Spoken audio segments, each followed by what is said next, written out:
Alright guys, it's Ryan from RJ Martindale and BHE Services. We run 2 plumbing and heating companies in the Northwest. In this video you meet Scott and Theo on an installation. We have some rat bag that breaks into the back of our unit, and towards the end of the video I talk about our business performance of our first month of the year, January, to previous years, and changes that we made to make a big difference going into this year. If you find any value, drop us a like, subscribe, let's go.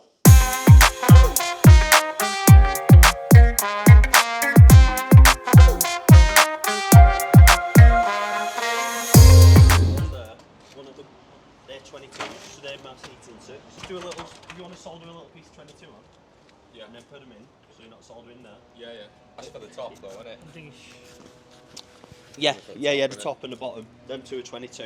They'll need a 22mm stop ending disc. We've come today to swap the cylinder in the loft. It's just looking a bit worse for wear. We have changed the boiler, but the customer didn't really want too much change, and there's a balance feed shower which can cause issues with having a combi.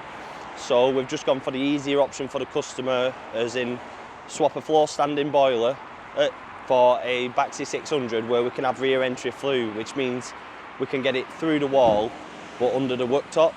We'll show you that now. We're still draining the central heating to do the hot water circuit. So that's what the hose pipe's running for. So we fit this boiler on Friday, temp them up to get them up and running. Ryan's coming doing the electrics later because Ryan's more clued up, but there's the boiler in there. Obviously quite tight on space, but we do have a cupboard up the side here where we did all the motorised valves. So I'll try and sneak in here. So we've got a filter in here protecting the boiler. We've got the bypass. Pump was only a couple of years old, so we've re-utilised that. And yeah, just today swap the cylinder. Shouldn't be too bad of a job. It's had cleaner in all weekend, so that'll be good for the system for draining. So the customer had already sheeted up, but only put bed sheets down. Obviously we put this stuff down because it's good for like if wet feet, water. This is the cylinder that's been swapped out. Just obviously fitting one with better insulation so it'll stay warmer for longer, heat up a little bit quicker. The tank is up there, but that is in actually a good nick, so we're just going to swap the, sorry Dan. So we're going to swap the ball valve inside, give it a clean out if it needs it, but that's quite well wrapped and nothing needs touching there, to be honest. The system was already pressurised, done by previous plumbers, so that gives it a bit better performance, so the boiler added for the ease for the customer to just swap the boiler downstairs. So yeah, we're going to get it draining and get this swapped over.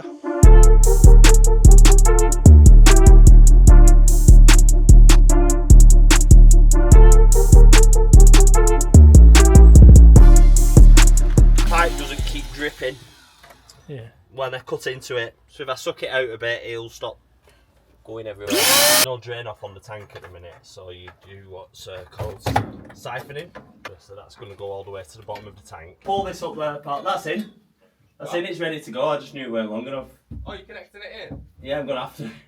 I thought you were sending a new one in. Oh yeah, you can do. Go on, yeah. There we go. It's coming. It's coming. There we go. Let me start draining out the tank now.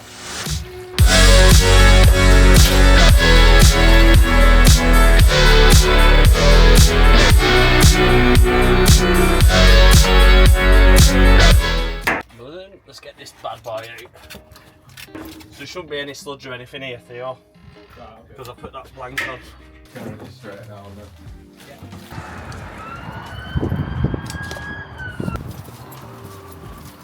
It's alright, it's light. It's light, isn't it? Yeah, it's light.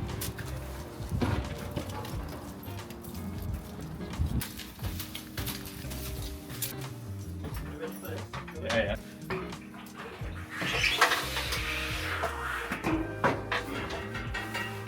Yeah, go on.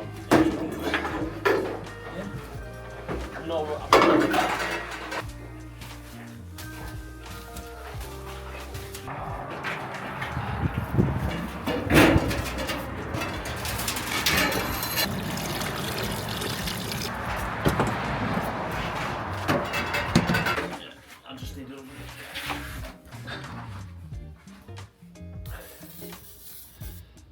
Do you want to cut a piece, Theo, about 48 inch?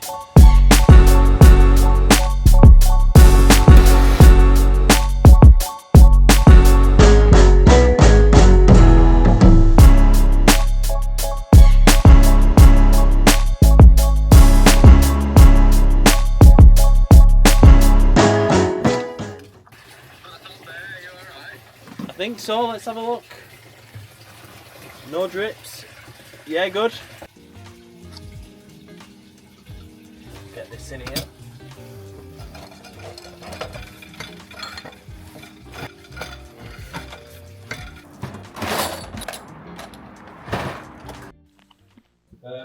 got a bit of a question here. Dan's locked himself in the bathroom. The latch is broke.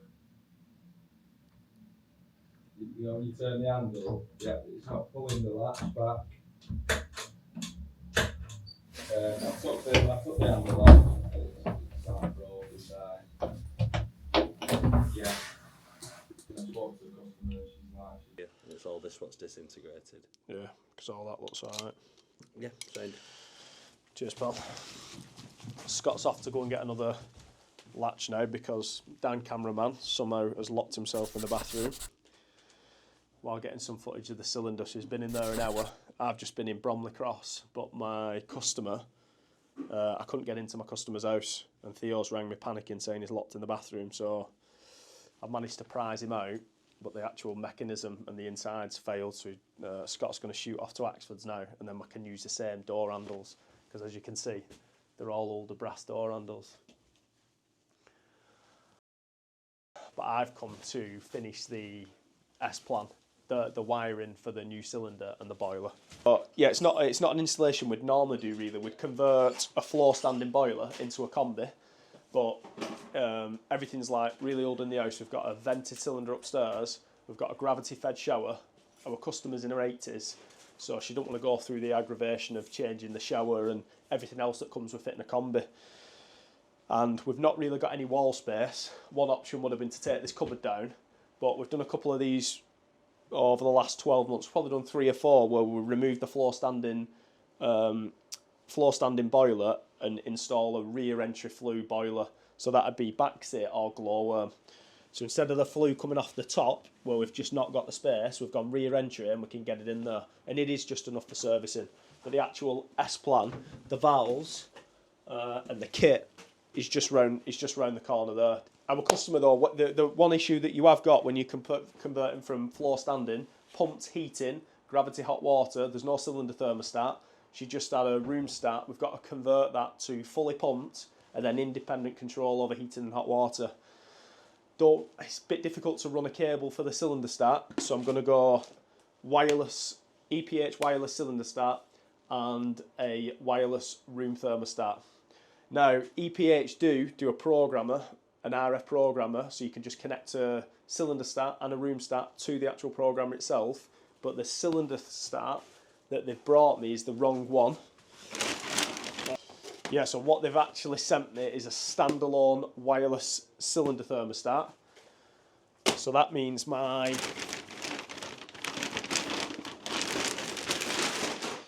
what would be my 2-zone RF, where you can I could fit that on the wall and have the wireless starts. I can't use that. So what I'm going to do is put a Salis wiring centre, because they're massive, here.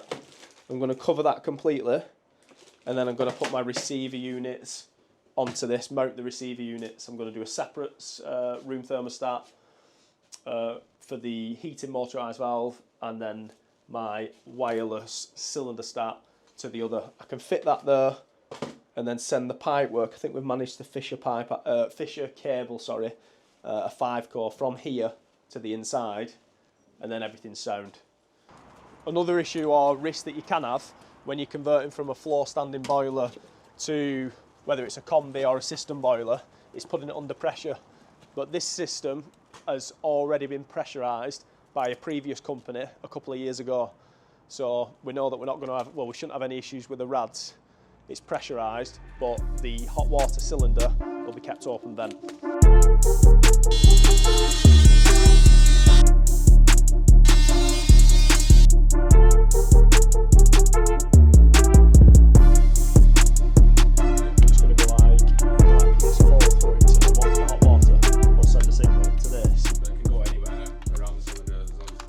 anyway, and I think like a third up, and then in terms of this, like, even if can it potentially be put in a position where it's like you just bob your head in the loft and it's there? Yeah.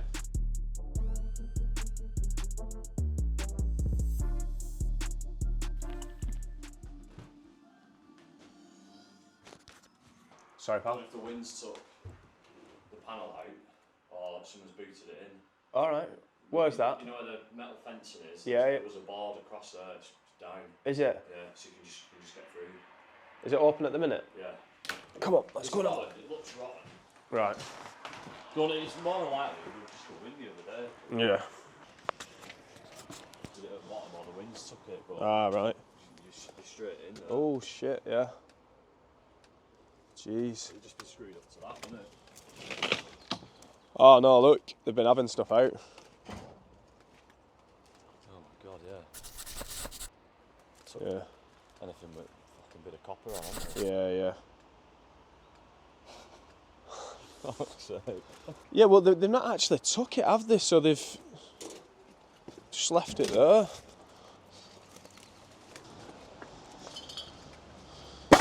Oh, right.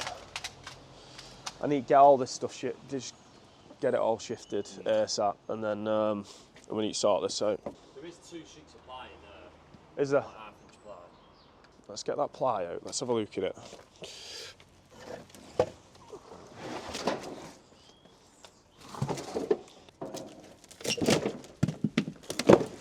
I've had some of that MDF stuff yesterday. Yeah, it's bang on that from Sarah's shop. It'll be all right. It'll only it'll do temporary. It's the S pal. I've got this on for the job. Oh, is it? Yeah. Is that yours? I'll get it. I'll get it. Well, that's what we took on it now. Yeah. Problem you see, you'd only need some like young lads to have a look over the bridge, and they can see all this. It's not right, really, is it? All this shit needs cleaning up. Hi Josh, right pal? Yeah, so mate, sound. I could just do with you booking in to come round mine at some point. I think we've had some scroats just try and come in round the back, you know, trying to drag scrap out. Yeah, sound. I should be about this afternoon, so I can give them a lift. There's steel, and then there's probably a room full of copper as well. Might be worth getting the copper shifted and then doing a second run on the rest. Yeah. Cheers, mate. Ciao. Yeah, I'll sort that out after. I'm just going to scrape that back, put a piece of ply there, and then I need to get something in there that's a bit stronger. That ply will only last so long. But it was rotten, that board, and then the kids have probably been knocking about, brought through it, and thought it were full of copper, but it's not. It is only steel. I did have a job moving them boilers as well, especially the heavy ones. They're not going to get that over the grass over the park, and you can't really get a van down the back. So I think that's why we've not had many issues. But anyway, we'll get all that cleared out, order a skip, and get it tidied up. It's getting towards the back end of January now, so this morning my accountants are asking for wage information, so that'll be the hours that have been done over this month, so we can need to send that over to set up for payroll at the back end of the month. And then also it's making sure that any outstanding invoices are all boxed off. That's what I've been doing early this morning. I booked the day out of my diary today, so the girls haven't booked any surveys or jobs in, just so we can get on top of everything. We'll see how today goes. I'll sort that mess out outside and crack on.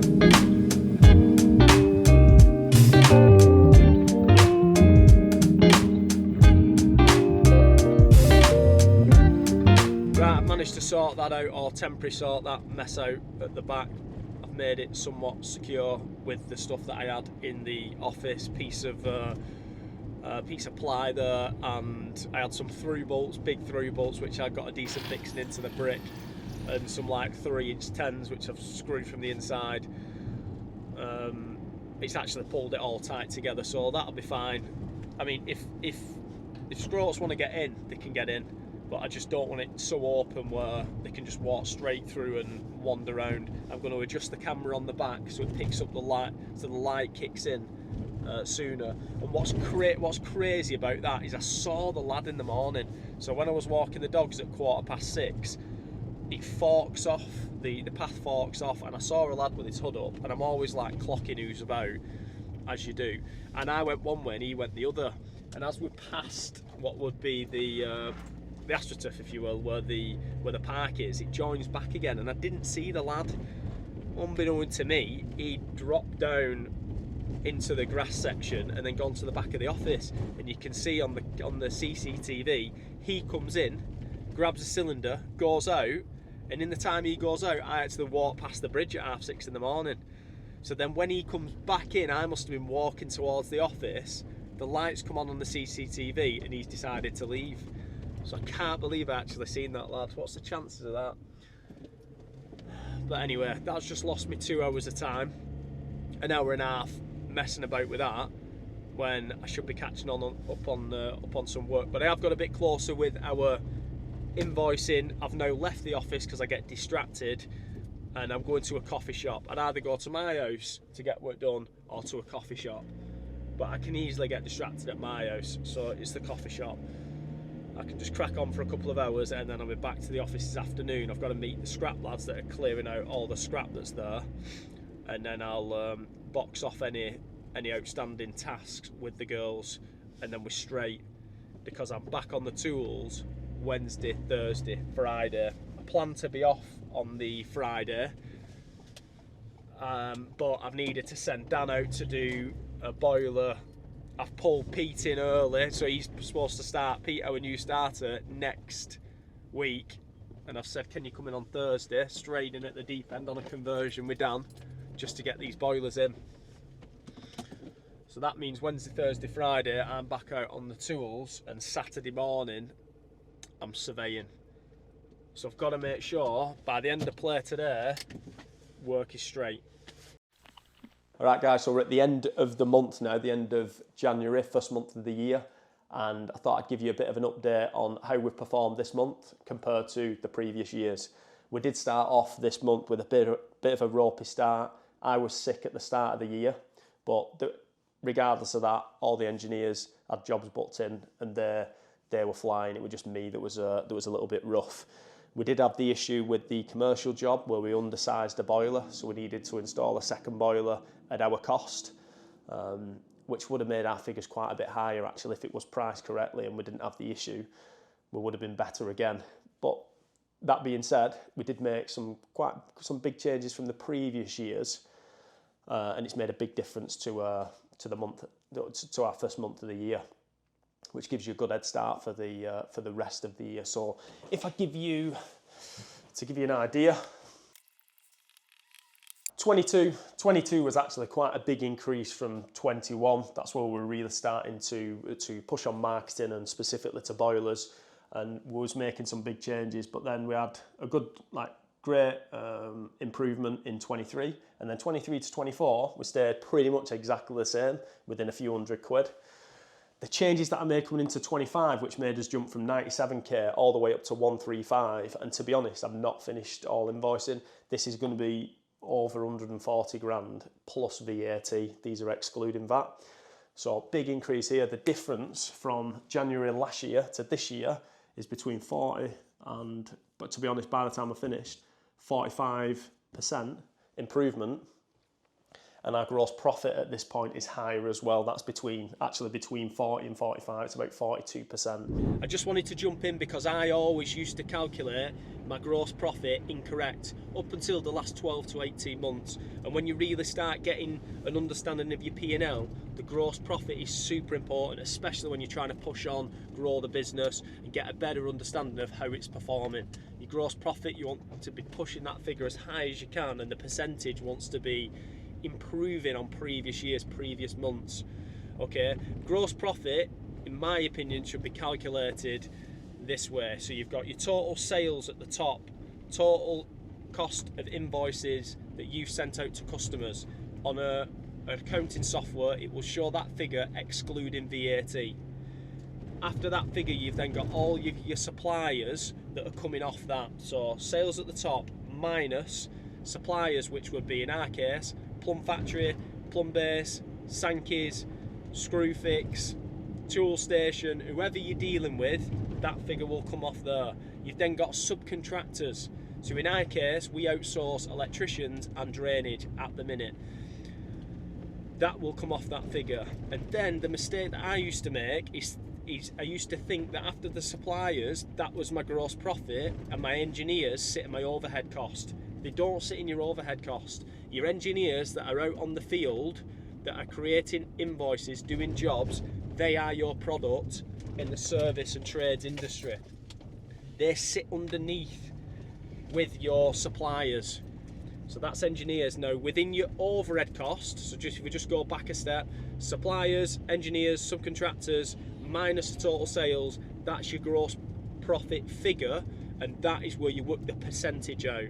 Underneath that, you then have your overhead cost, which is the operational cost of the business. They will be your girls in the office or anybody that is off the tools that is helping run the business.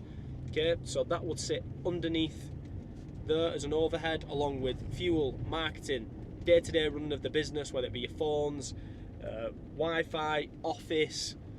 They are your overhead, and then underneath that figure, at the very bottom, you have your net profit. But the gross profit is what you need to be pushing to improve year on year.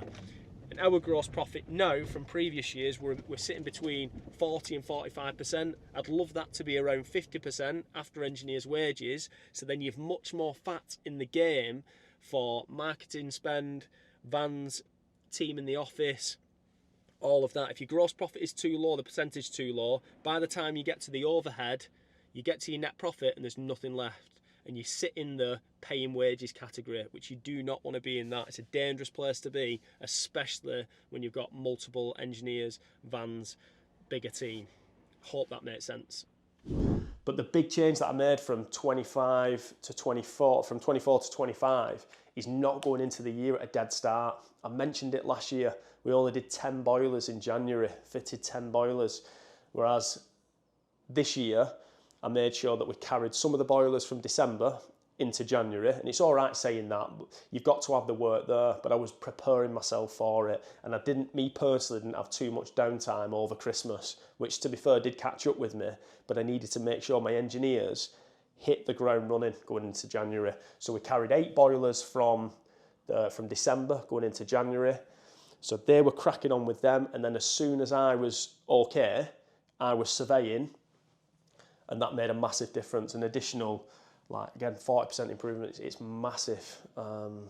It's massive, and we've pretty much kept the same team. There are some other changes that we did make. So the other change that made a big difference going into this year, which again, from previous experience, I was prepared for it. I came into last year thinking, I'm going to pull myself off the tools, off surveying, and get Dan taking over my jobs, which is great in theory, getting me off the tools, brilliant, pushing the business. But the more I understand the seasons of this game, November through till February is just all in. There's so much volume there of jobs that are coming in. So it's all right, me taking a back seat, if you will, but we're not maximising the engineers that we had. So I decided that I would do all surveys, and I would do any reactive breakdowns that were coming in. We'd also taken Warren on for the hybrid role, and I did exactly the same with him. So forget about working in the office. Warren's going to be out doing the breakdowns as well. And then what this does is free Luke and Dan up to do installations with Scott, Theo, Aaron. Just give us much more ability to have to get them installations in, instead of pushing them back and potentially losing jobs. And that's why last January in 24, we fitted 10 boilers, where January this year, we converted 48. We didn't install all 48, but 48 jobs were converted within that month. We pulled 8 from the previous year, okay? We had 17 boilers, I think in total, come from BHE. So that's Lancaster, Morecambe, Lake District. I think there was around 12 from that area, which we had the ability to send Scott up to fit them boilers and still have Luke and Dan installing boilers here. So that made a big difference. And then overall, the business has grown quite a bit in terms of volume. Home care, that's another difference, that makes up the cost. We have an additional £12,000 a month coming in from the previous year. And in terms of jobs, we carried out, I'm not sure what the figure was, a massive increase in jobs. This is across both businesses, okay? The figures that I've spoke about are RJ Martindale. I will talk about BHE when I've got a bit more data, okay, when we go into the next 12 months. This is specifically RJ Martindale, but between RJ and BHE, we carried out 789 jobs last month, or we booked 789 jobs last month, which is up from, that's 200 up from previous years. So yeah, what I'm getting at here is you need to be looking really what I am doing in terms of not just looking at my P&L, but I'm looking at the previous years and seeing what the format of the team was and how we performed. I do that for the previous month as well. I have a look at to see if there's any dead spots in the diary that shouldn't have been there, or our engineers doing what they shouldn't be doing. And I think that's what you need to be doing all the time and improving. But yeah, I'm showing some of the figures there, so there's engineers that may be able to relate, or companies will be able to relate to what I'm saying.